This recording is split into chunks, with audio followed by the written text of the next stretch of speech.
110 টাকা নির্ধারণ করেছেন। আপনার সামর্থ্য আছে, আপনি 110 টাকা কেন দিবেন? আমরা স্বাভাবিকভাবে জানি আমাদের আঞ্জুমান ট্রাস্ট কর্তৃক পরিচালিত জামিয়া আহমদিয়া সুন্নি আলিয়া কামিল মাদ্রাসা থেকে ঘোষণা, এইবারের আমাদের সদকাতুল ফিতর 110 টাকা করে নির্ধারণ করা হলো। সদকাতুল ফিতর সবার জন্য ওয়াজিব। এটা ধনী বলেন, গরিব বলেন, ফকির বলেন, দাস দাসী বলেন, সবার উপর সদকাতুল ফিতর এটা ওয়াজিব। এটা আদায় করতে হবে, বাধ্যতামূলক।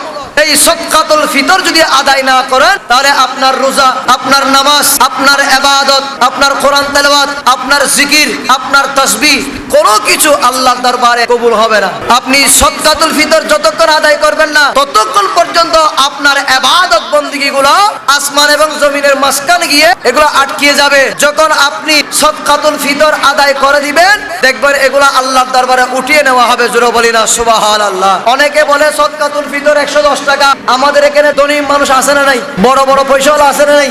আমি বলবো গরিব মানুষ, ওনার জন্য 110 টাকা উনি দিতে পারবেন সাধ্যমতো। কিন্তু আপনার উপর তো 110 টাকা না, আপনার উপর আরো বেশি আসছে। 110 টাকা নির্ধারণ করেছেন, আপনার সামর্থ্য আছে, আপনি 110 টাকা কেন দিবেন? 110 টাকার জায়গায় গিয়ে আপনি এটা আটা আর সমনিম্ন করেছেন 110 টাকা, আর গমের সমনিম্ন করেছেন কত? 540 টাকা। এভাবে ভুট্টার নির্ধারণ করেছেন 860 টাকা। এবং 5টা ওয়াকি আছে, 5টার জন্য আপনারা আমল করবেন। যারা বেশি পয়সাওয়ালা তারা 2000 দিতে পারবেন, তারা 3000 পর্যন্ত দিতে পারবেন। আমরা মনে করি 110 টাকা ঘোষণা দিছে, আমি 110 টাকাটা দিয়ে দিলাম। কেন ভাই? আপনি বেশি দিলে তো সমস্যা নাই। আপনি সদকাতুল ফিতর আদায় করার কারণে, সদকাতুল ফিতর দেওয়ার কারণে আপনার বড় বড় বালা মুসিবত দূর হবে, বড় বড় বিপদ দূর হয়ে যাবে। যেমনি ভাবে আসমান থেকে বৃষ্টি, জমিনের যেভাবে বৃষ্টি নাজিল হয়, আপনি সদকাতুল ফিতর আদায় করলে ওইভাবে আপনার কাছ থেকে গুনাহ আল্লাহ ক্ষমা করতে থাকবে। জোরে বলি না সুবহানাল্লাহ। গৌসিয়া কমিটির ভাইদের যারা রিসিভ করে নিয়ে যারা সদকাতুল ফিতরের টাকা ওনারা উত্তোলন করে জামিয়ার মধ্যে দিয়ে দিবেন।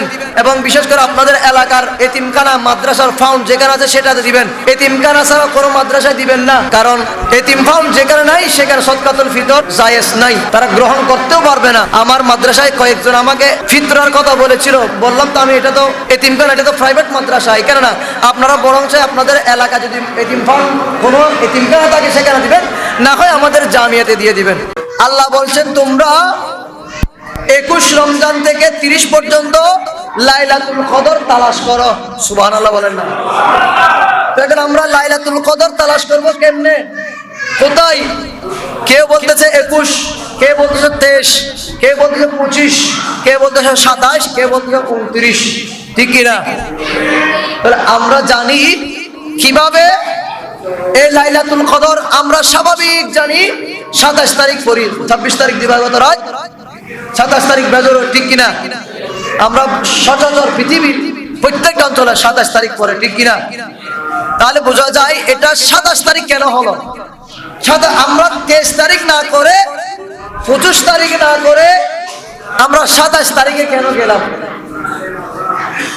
আমার নবীজির একজন সাহাবা, আমার নবীজির চাচা হযরত আব্দুল্লাহ ইবনে আব্বাস রাদিয়াল্লাহু তাআলা আনহু, উনি রাইসুল মুফাসসিরিন, যাকে মুফাসসিরের মধ্যে 1 নম্বর, যিনি প্রধান মুফাসসির, আমার নবী ঘোষণা দিলেন। জোরে বলি না সুবহানাল্লাহ।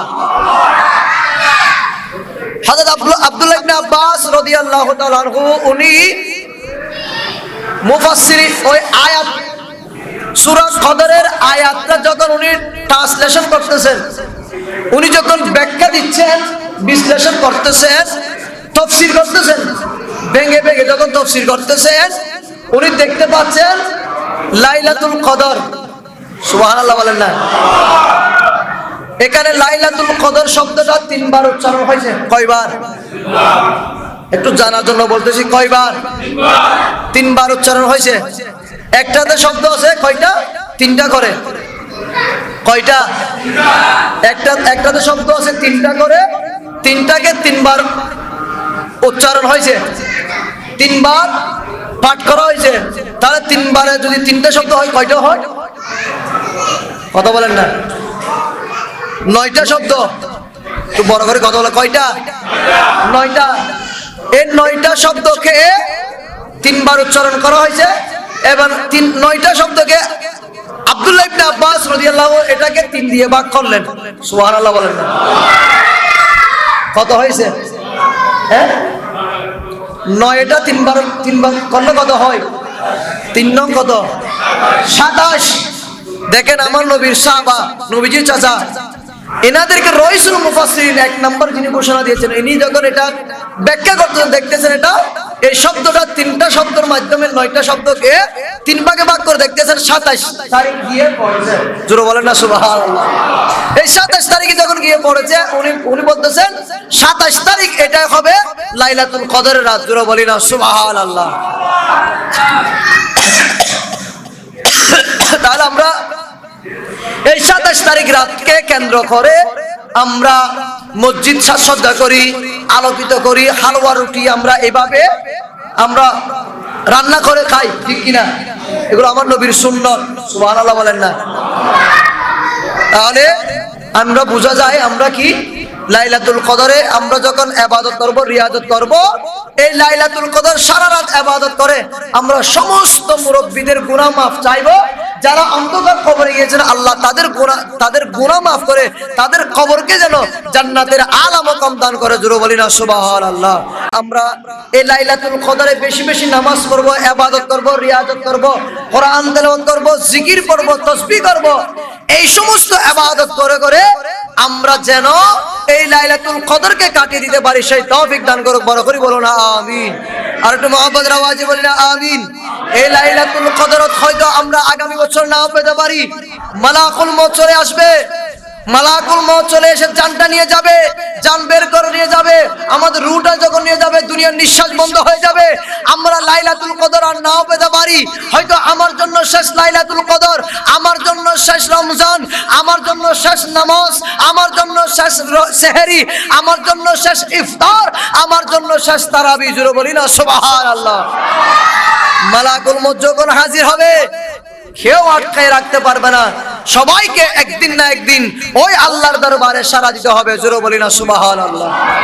এই জন্য বেশি বেশি ইবাদত করুন, বেশি বেশি রিয়াজত করুন, বেশি বেশি বন্দেগী করুন, তারপর দেখবেন ঈমান আমলটা মজবুত হয়ে যাবে। জোরে বলি না সুবহানাল্লাহ। আর মুহাব্বতের আওয়াজে বলি না সুবহানাল্লাহ। আমাদেরকে আল্লাহ পাক আল্লাহর গোলামি এবং আল্লাহর নবীর উম্মত হিসেবে কবুল করেছেন, সেটাই আমাদের জন্য অনেক বড় ভাগ্য। সেটার জন্য আমরা অনেক ধন্য। জোরে বলি না সুবহানাল্লাহ। আল্লাহর নবীর উম্মত হতে নিজেকে ধন্য মনে করতেছি, আর কিছু দরকার নাই। নবীর উম্মত হয়েছে এটাতে বড় সার্থক, ঠিক কিনা? কারণ আমাদের দেশে অনেক মোল্লারা দেখা যায়, অনেক মোল্লারা তো হিংসা করতেছে, কারণ আমরা যে নবীর প্রেমে হাবুডুবু খেলতেছি, নবীজির প্রেমে আমরা উদাসীন হয়েছি। কিন্তু অনেক মোল্লারা সেই নবীকে মানে না, সেই নবীকে স্বীকার করতে চায় না। এরকম অনেক মোল্লা আছে না নাই? বড় করে বলেন না, আছে না নাই? আর যারা মসজিদের ইমাম খতিব হলো, যারা হক আইজন হদন হকিন আদায় করি বলবেন, নামাজ পড়তে লেগে নামাজ আবার আদায় নবু, এটা কে দিব, কে নদীর হদুন এলাকা তা হতো এলে হদুন নাই, আছে না নাই? ইমাম মুয়াজ্জিন খতিব হল হক আদায় করি ফেলবেন, ঈদের আগে জামাতের আগে আদায় করি ফেলবেন। কারণ এই দিন নে বিয়া কিনা আল্লাহ গাঠটি বাঁধি ফেরেস্তার মাধ্যমে আসমান লই যাইব, কে আল্লাহ আইবেন, হক আদায় করি ফেলবেন। যথাযথভাবে যোগ্য সম্মান দিতে পারিবেন, এলে বিয়া করা চেষ্টা করিবেন। কারণ সারা বছর মসজিদ নিজে ইমাম খতিবরে ওনার খেদমত আছে, ইতার একটা ইজ্জত সম্মান দিবেন বিয়া গুনে আল্লাহ পাক। আর ওনারা যারা ন দে আল্লাহ ইতারা দিবে, তৌফিক দান করুন, আমিন হন না। मैं तो बीमारे नबी हूँ। MBN TV একটি ইসলামিক ইউটিউব চ্যানেল।